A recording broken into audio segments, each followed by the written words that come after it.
Tidak boleh ada monopoli dan praktek oligarki yang merugikan negara dan kemiskinan rakyat Indonesia. Walaupun terus terang sekarang kita sudah berada di nuansa oligarki. Seorang mau maju jadi bupati, gak penting pinter, gak penting sarjana bukan, yang penting uang.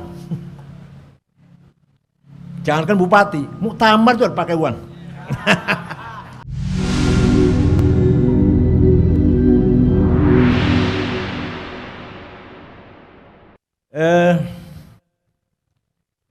Kemerdekaan adalah anugerah terbesar dari Allah Subhanahu wa Ta'ala untuk bangsa Indonesia yang wajib senantiasa kita syukuri dan kita jaga.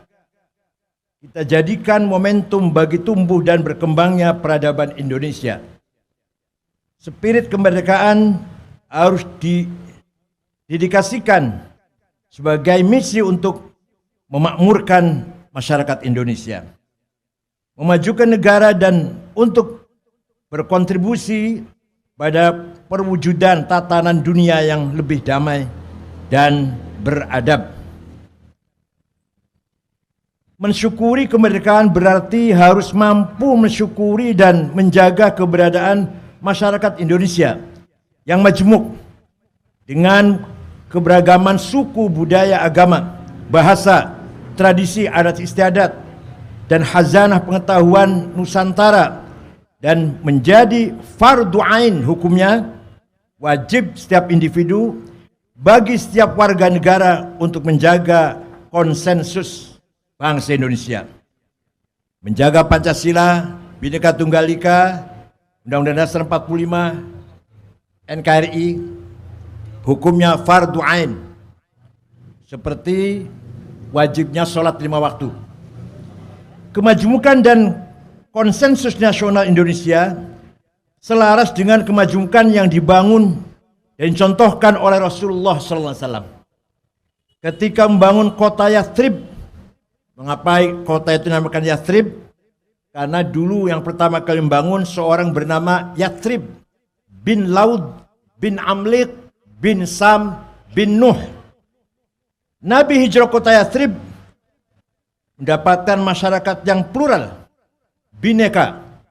Ada Muslim pendatang muhajirin, ada Muslim pribumi Ansor, ada non-Muslim Yahudi 3 suku besar, Bani Qainuqa, Bani Quraidah, Bani Nadir. Nabi Muhammad setelah merenung dalam-dalam menyimpulkan bahwa harus segera dibentuk konstitusi yang mempersatukan penduduk kota Yathrib semuanya. Terkenal dengan Piagam Madinah yang bunyi antara lain Bismillahirrahmanirrahim. Al-muslimuna min Quraisy wal muslimuna min Yathrib wal yahud wa man tabi'ahum wa lahiqa bihim wa jahada ma'hum innahum ummatun wahidatun min dunin nas. Ketetapan ini adalah ketetapan Muhammad.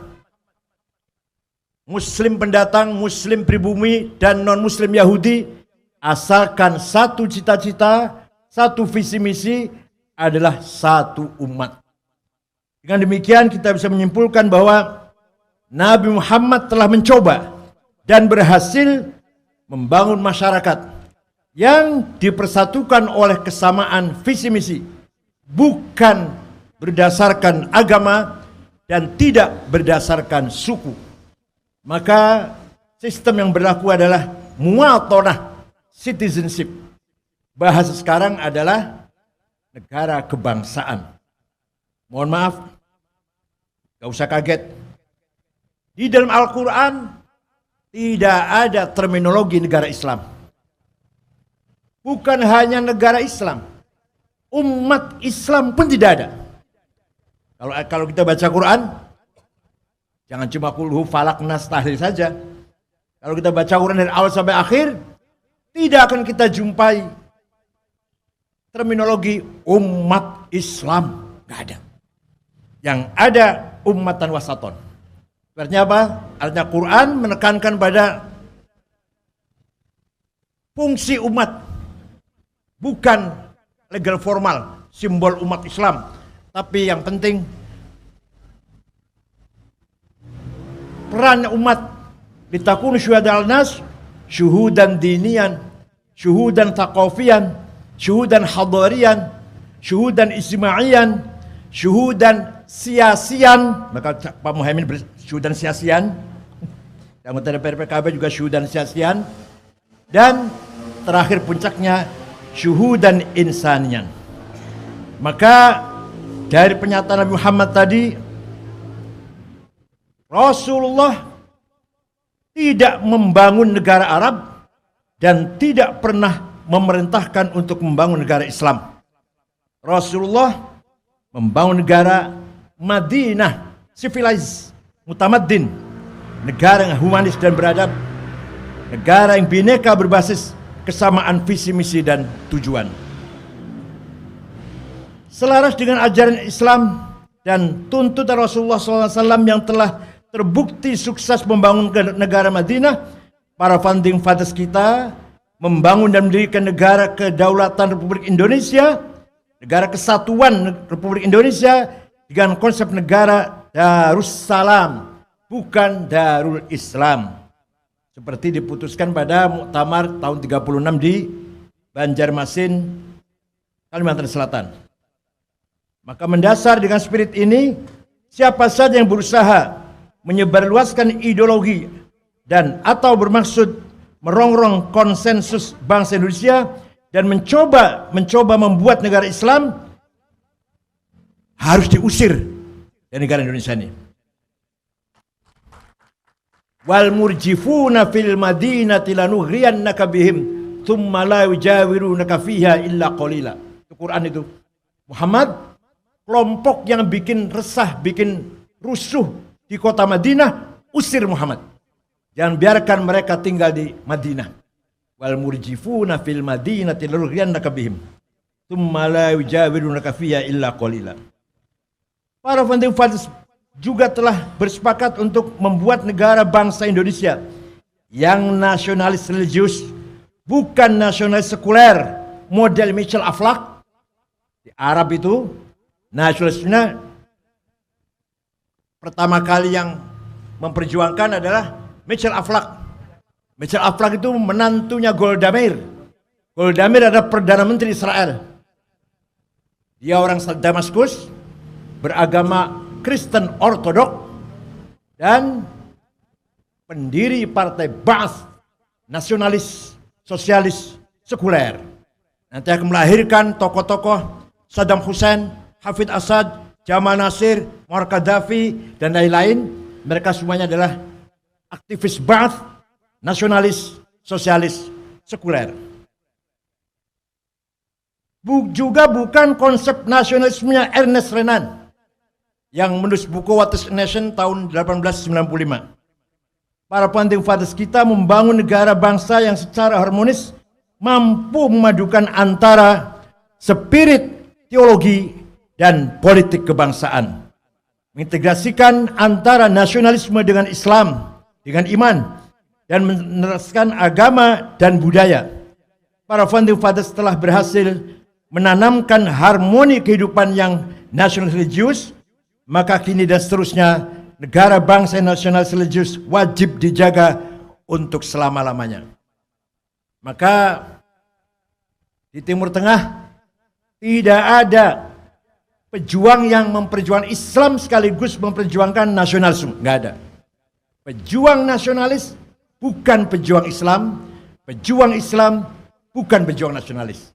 Di kita Kiai Haji Hasyim Asy'ari, Muhammad Dahlan, Agus Salim, pejuang Islam sekaligus pejuang nasionalis, dan para kiai-kiai yang lain. Jargon hubbul watanul iman yang dicetuskan dan digelorakan oleh Syekh Hasyim Asy'ari adalah tonggak sejarah ditancapkannya spirit nasionalis religius dan religius nasionalis. Hadratus Syekh Kiai Hasyim Asy'ari dan para ulama melihat dengan ainul basirah. Gak usah diterjemah ya, ainul basirah gak usah diterjemah ya. the act of heart.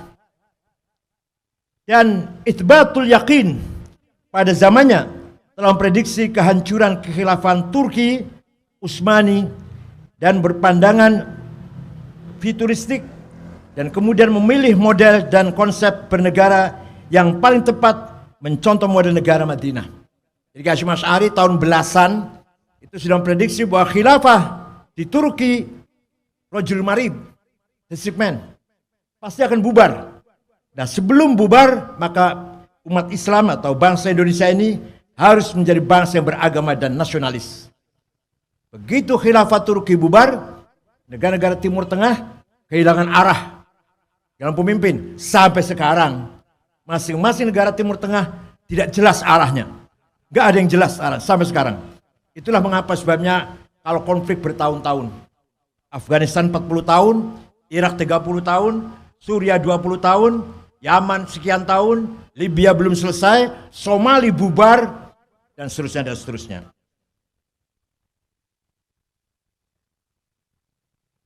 Kiai Haji Hasyim Asy'ari menolak tunduk pada penjajahan dari manapun. Seiring berjalannya waktu, sesuai prediksi Hadrah Syekh Hasyim Asy'ari, pada tahun 1924 khilafah Turki Utsmani hancur, banyak negara-negara muslim kehilangan arah, hancur dan mengalami konflik berkepanjangan.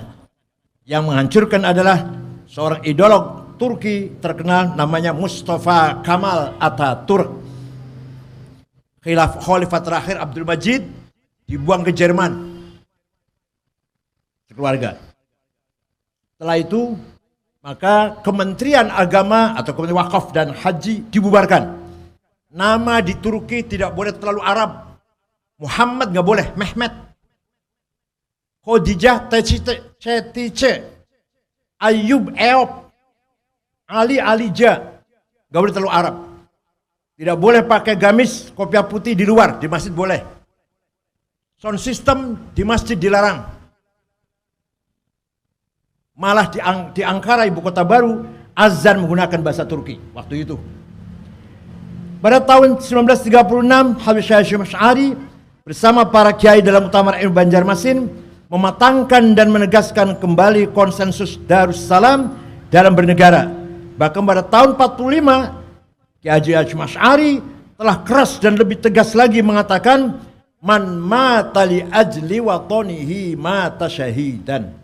Barang siapa gugur demi membela tanah air, mati syahid sama dengan membela negara. Wa man khana li watonihi halalun damuh. Barang siapa berkhianat terhadap bangsanya, halal darahnya. Walaupun Hasyim Asy'ari tidak mengatakan kafir, tidak. Tapi barang siapa yang menjadi mata-mata Belanda, Jepang, Inggris, penjajah lah, maka boleh dibunuh. Fatwa Kiai Hasyim Asy'ari dalam resolusi jihad melawan penjajah dipegang teguh kaum muslimin dan warga Nahdien di Indonesia, serta berhasil menjadi landasan ideologis spiritual bagi setiap perjuangan melawan penjajah. Fatwa ini terus bergelora dan berlaku hingga kini dan harus dibumikan selama-lamanya untuk menjaga tanah Indonesia tercinta ini. Tidak boleh ada pengkhianatan kepada bangsa dan negara. Siapa saja yang berkhianat dan mengkhianati Indonesia, dia musuh agama sekaligus musuh negara. Mensyukuri kemerdekaan berarti wajib mensyukuri, mengamalkan dan melestarikan ideologi dan nilai-nilai Pancasila dalam kehidupan, kemasyarakatan, kebangsaan, dan bernegara. Bahkan ke depan harus mampu mengekspor ideologi Pancasila ke dunia internasional agar Pancasila mendunia. Dalam hal ini pasti akan terbawa Islam Nusantara, Islam yang menyatu dengan budaya. Pancasila itu sangat islami dan dijiwai dengan spirit keislaman yang mendalam. Demikian hanya Pancasila selaras dengan prinsip-prinsip agama-agama lain yang ada di Indonesia. Oleh karenanya kehidupan beragama yang ramah, damai dan toleran harus dijaga. Maka jangan biarkan benih-benih radikalisme dan intoleransi berkembang menjadi terorisme dan ekstremisme.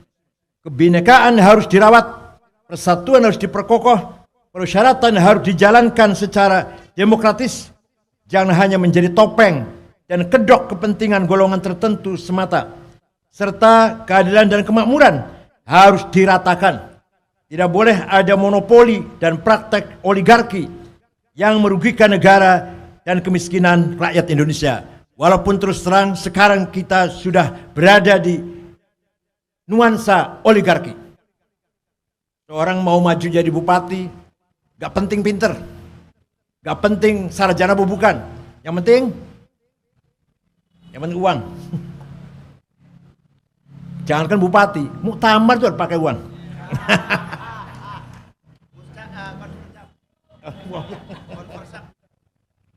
Gak usah PKB, bukan aja kalau PKB pantas lah, kalau partai pantas. Tadi sudah ayatnya disinggung oleh Ketua INF, kai la yakuna dulatan bain aghniya'i minkum. Kita, sekali saya tandaskan, saya perkuat, tidak anti konglomerat, tapi kita harapkan konglomerat menarik pengusaha kelas menengah mengangkat buruh dan rakyat kecil. Kalau konglomerat misalkan, konglomerat kita bunuh, berarti, atau bukan kita bunuh, konglomerat kita rampok hartanya, nanti orang miskin bertambah satu itu. Ya konglomerat itu nanti jadi miskin kan? Bukan begitu caranya. Jadi bagaimana melakukan pemerataan? Tidak boleh ada permusuhan berdasarkan beda agama, beda suku. Nabi menandaskan di Madinah, fala udwana illa 'alal zalimin. Tidak boleh ada permusuhan kecuali kepada yang melanggar hukum. Tidak boleh ada pemaksaan beragama. Wala tasubbul ladzina min dunillah fa yasubbul 'adwan bighairi 'ilm. Janganlah kamu sekali-kali mencaci maki non-muslim, karena Allah menjadikan untuk mereka kebanggaannya masing-masing. Walau syaa rabbuka la amana man fil ardi kullum jami'a afa anta tukrihun nas hatta yakunu mu'minin. Seandainya Allah berkehendak, niscaya manusia di muka bumi ini menjadi Islam semua, tapi Allah tidak menghendaki itu. Apakah kamu Muhammad akan memaksa manusia agar Islam semuanya? Tidak boleh. Muhammad harus memuliakan manusia dan memanusiakan manusia, memperkokoh persatuan dan kesatuan. Tidak boleh ada pilih kasih dalam penegakan hukum. Ini luar biasa, ini kita rasakan sekarang. Sekali lagi saya memperkuat apa yang disampaikan oleh Ketua INF tadi. Pancasila, sila 5 itu yang paling jauh panggang dari api ya. Jauh apa? Api dari panggang adalah sila kelima. Panggang dari api ya. Betapa sulitnya rakyat kecil mendapatkan hak keadilan. Betapa susahnya mencari keadilan yang seadil-adilnya. Itu sudah bukan rahasia lagi lah, bukan rahasia lagi. Orang kecil salah pasti kena hukum. Tapi yang di atas tenang-tenang saja. Mensyukuri kemerdekaan berarti wajib mensyukuri dan menjaga keberadaan Indonesia sebagai negara demokrasi berpenduduk muslim terbesar di dunia, yang memiliki corak kehidupan beragama yang ramah, damai, toleran, serta memiliki kekhasan keislaman Nusantara yang mampu berdampingan sekaligus berakulturasi dengan budaya lokal secara harmonis. Para kiai juga ngerti hukum qisas, hukum hudud, hukum jinayah. Ngerti kiai, masa nggak ngerti? Tapi dalam dakwah tidak pernah disampaikan. Yang disampaikan adalah muasyarah, pergaulan, akhlakul karimah, akhlak yang mulia, muasyarah bil ma'ruf, itu yang disampaikan oleh para kiai dalam dakwahnya. Tidak pernah menyampaikan qisas, hudud, jinayah, nggak pernah. Bukan berarti nggak ngerti, tidak. Tidak usah menggunakan takbir, kayak kiai nggak usah begitu. Itulah yang diwarisi oleh dari para wali songo yang tidak menggunakan kekerasan atau ancaman.